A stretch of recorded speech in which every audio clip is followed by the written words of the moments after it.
Hello Israel, it's me Seven Heaven coming to you again with another video. Okay, we're gonna listen to Woodward TV talk about the blackout, and I'm gonna give my viewpoints on it, on what's gonna take place as we go. And I also want to say I have no rights to the video or the music. I have no rights to it. It's only for educational purposes only. YouTube. Let's get into it, Israel. In the office to send messages to each other's computers, using name tags attached to frequencies to send messages. They called it email. Now, all of this is going down in one office, or a series of offices with cables running underground or up on. So we do know when the internet goes out, everything goes out, Israel. Because everything is what? Run by computers, right? Everything. Everything, even the grocery stores, the gas stations, the flights. Everything is run by by the computer and electricity. So everything will go out. Everything is going to go out, Israel. Wires over to the next building. I'm flying through this information, but there is a reason why I'm going through this at all, so stay with me. So within this network, folks, what is being sent through the wires? How does information go from one computer through wires into another computer? The data on the computer is translated into binary code of ones and zeros. But how do you get ones and zeros to flow through wires? Well, the ones and zeros are basically an on and off switch. The computer turns the switch on and off, from electricity to no electricity. When there is electricity flow, that is a 1. When there is no electricity flow, that is a 0. Except the computer does this lightning fast. Think of the computers as communicating using a sort of So we know when the power goes out, Israel, and the internet goes out and goes down, that there won't be any cell phones working, computers, tablets, TVs, drones, cars, gas station pumps, refrigerators at the grocery store. So this will be a good time, Israel, to get you a generator. Not the one with gas, but the one that you plug up, or Israel, the one that you sit outside to charge up by the sun using your solar panels. It's a good time to invest in some solar panels, whether you put it on your house or the portable ones you can take with you. Because you won't be able to use your car. Because isn't that ran by a computer? Yes. Just something to think about, Israel. And a good thing to stock up on a portable toilet, candles, flashlights, non-perishable foods, wipes. Something to think about, Israel. Because the power is going to go out. And you got a lot of people just not prepared because they don't seem to think it's going to take place. Most High's been warning you. He's letting you know power getting ready to go out. Think back, Israel, the times in 2012, 2013, when we had that blackout and we didn't have any power and everybody was trying to stock up on ice. Well, just pretend like it's like that and we have no power. I think it's going to be 20 times worse because once it goes out, who's to say that they're going to be able to restore it? Something to think about, Israel. Morse code really fast.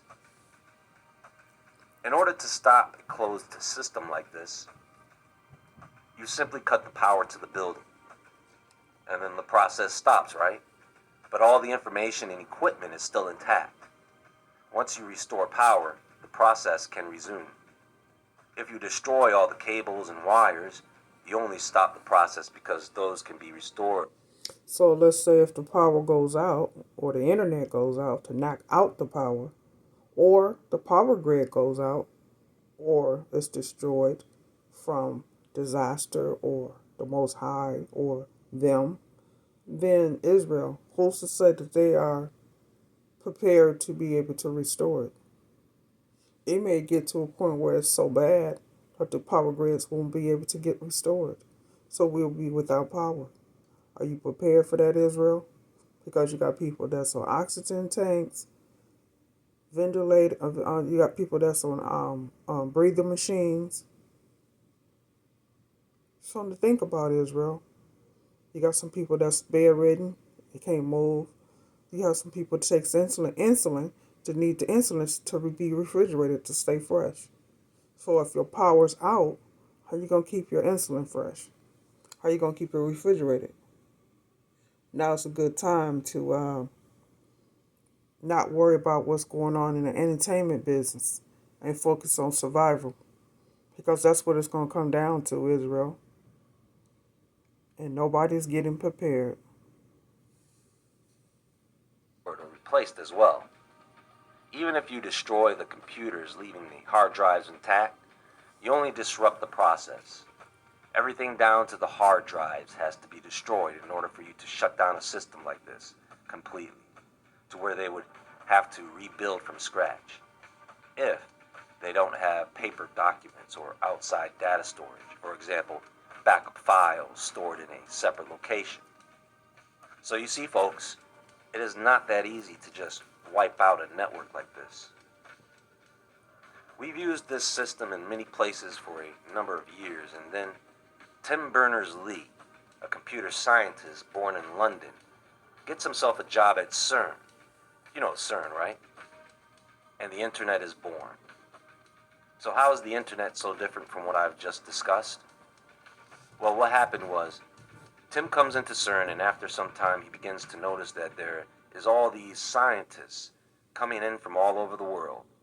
And he realized that they were all having issues sharing information, which you all could imagine was a huge problem for a scientific community when you have to. But it's funny, Israel, because if the power goes out, aren't we used to that? Are we used to not having power when we don't pay our bill and they cut our power off? So we used to it, right, Israel? We're going to make it and survive.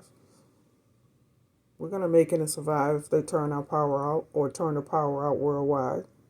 We will survive and be okay, Israel. We just got to put our hatred to the side and help each other. Check on your neighbors to make sure your neighbors are okay. We have to do this, Israel, if we're going to make it.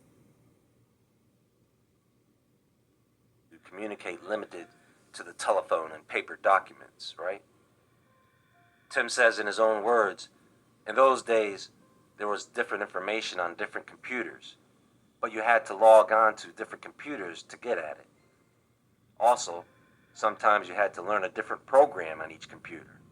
Often it was just easier to go and ask people when they were having coffee. Although this was not an official CERN project, Tim came up with the idea of using hypertext to communicate, using one of Steve Jobs' early projects, the NeXT computer. What happens next is extremely technical, but basically, Tim wrote HTML, hypertext mark. Because we all got computers in our homes, as well as cell phones, drones, tablets, you name it, anything that's computerized, we have it. So do our kids. Smart watches, smart homes, and the internet down, all that's down too. Markup language, the markup language for the web. URI, Uniform Resource Identifier, a kind of address that is unique and used to identify to each resource on the web. It is also commonly called a URL. HTTP, Hypertext Transfer Protocol, allows for the retrieval of linked resources from across the web. Tim also wrote the first web page editor and the first web server. By the end of 1990, the first web page was served on the open internet, and in 1991, people outside of CERN were invited to join this new web community. Now at this point, it's manual access. In other words, you had to ask permission or pay a fee to get on the early internet. And this is where companies started to take control of its access. You've got mail. AOL and all the other early companies. But how? How can a company physically control who gets the internet and who doesn't? Forget about money. How can a company physically do this? In other words, when you pay a company money to get on the internet, what are you paying them to do? So let's talk about the internet. The internet is not a physical thing. It is just a system, a term used for multiple computers communicating with one another. So each computer needs an address. This is your IP address, or Internet Protocol address. This comes from an ISP, or Internet Service Provider. They give you a temporary one. If you're using a LAN, then your computer might have a permanent IP address, or a DHCP, or Dynamic Host Configuration Protocol server. However, you obtain an IP address. The computer then needs a way to convert text into code to send through wires. And the computer needs to be able to convert the code into text. So it uses what's called protocol stacks. And all that means is that the information you are sending is going from your desktop application to the Transmission Control Protocol, or TCP, to your IP, to your hardware, through wires, into the hardware of another computer. Then in the other computer, it goes from the hardware to the IP to the TCP, then to the application. Those are the basic protocol layers. That's all built into the computer. Now this is what is in between each computer that accesses the internet. After it leaves your hardware, it goes through a modem. Then it goes from the modem into a modem pool. From the modem pool, it goes through an Internet Service Provider port server. Then it gets sent through their routers to the ISP backbone, which are network service providers, bigger companies like Sprint and IBM. This is when you know who your true friends are. This is when you can really trust your friends and your family, your husband, your boyfriend, your uncle, your aunt, your cousins. When shit hits the fan, when the lights are out and the power is out and the internet is no longer working. This is who you can really count on. See who's going to have your back, who's going to really be in your corner to support you, to lend a hand, to bring you food, to bring you water, to bring you medicine. Who you can trust, Israel.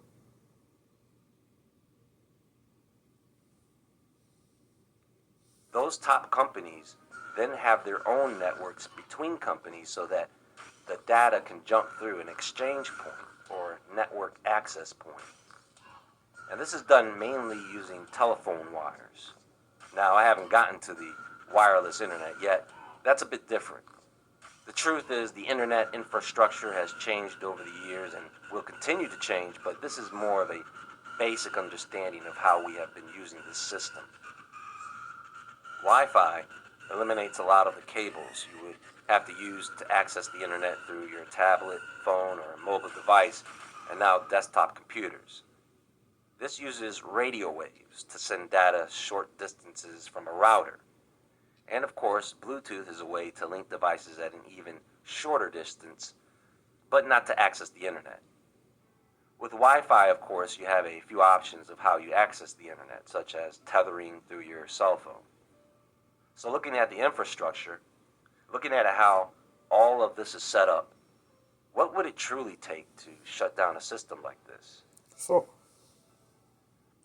all I'm saying, Israel, is now be a good time to prepare yourself for what you don't know that's coming, rather than what you know is coming. Because what you know is coming, you can prepare yourself for when it happens.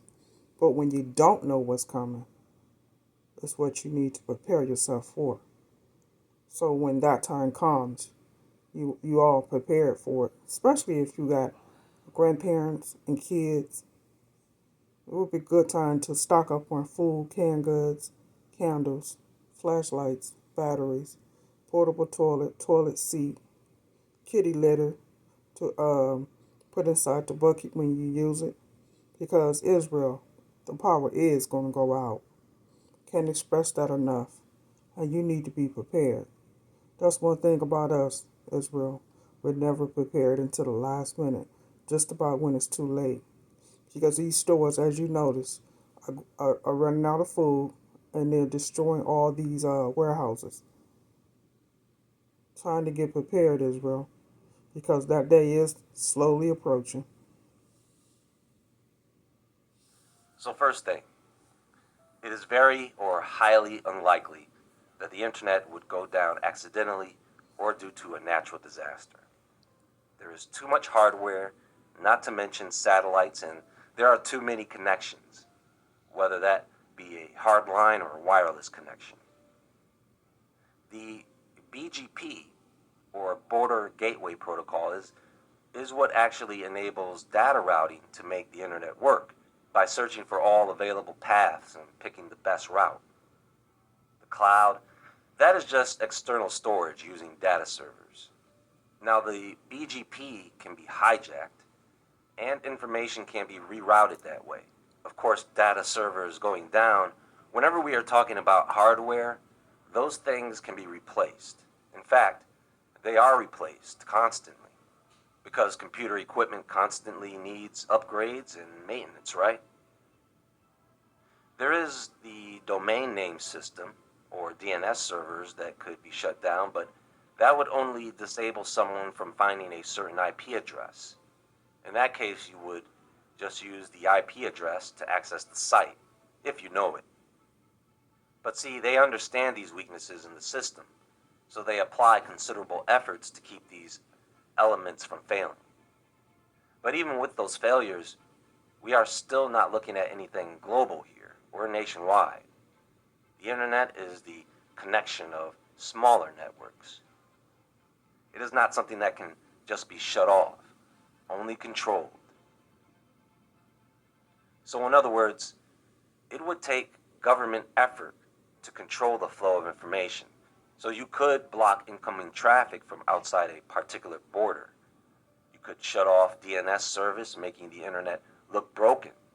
But it would only slow things down temporarily until people figure out how to get around it quite easily. You basically type HTTP : // IP address / and The bottom line to this, Israel, is just get yourself prepared. Because you don't know what's going to happen. Better safe than sorry, right? So that way your family can be able to eat, drink, medication can be stored properly. Just better safe than sorry, Israel, is what I'm trying to say. Just get your family and yourself prepared. Because you don't want to have to rob their neighbor for food because they prepared and you didn't, or someone else's house, and take a chance on losing your life. It's not worth it. That's all I'm saying, Israel. Survival to the fullest is what it's gonna come down to. the address bar. And that's how you would access the website without the domain name. Problems like this just make it more difficult to coordinate. There are more important services or websites, social media All right, apps and Israel. websites. Much If love, those go Israel. down, it's not the end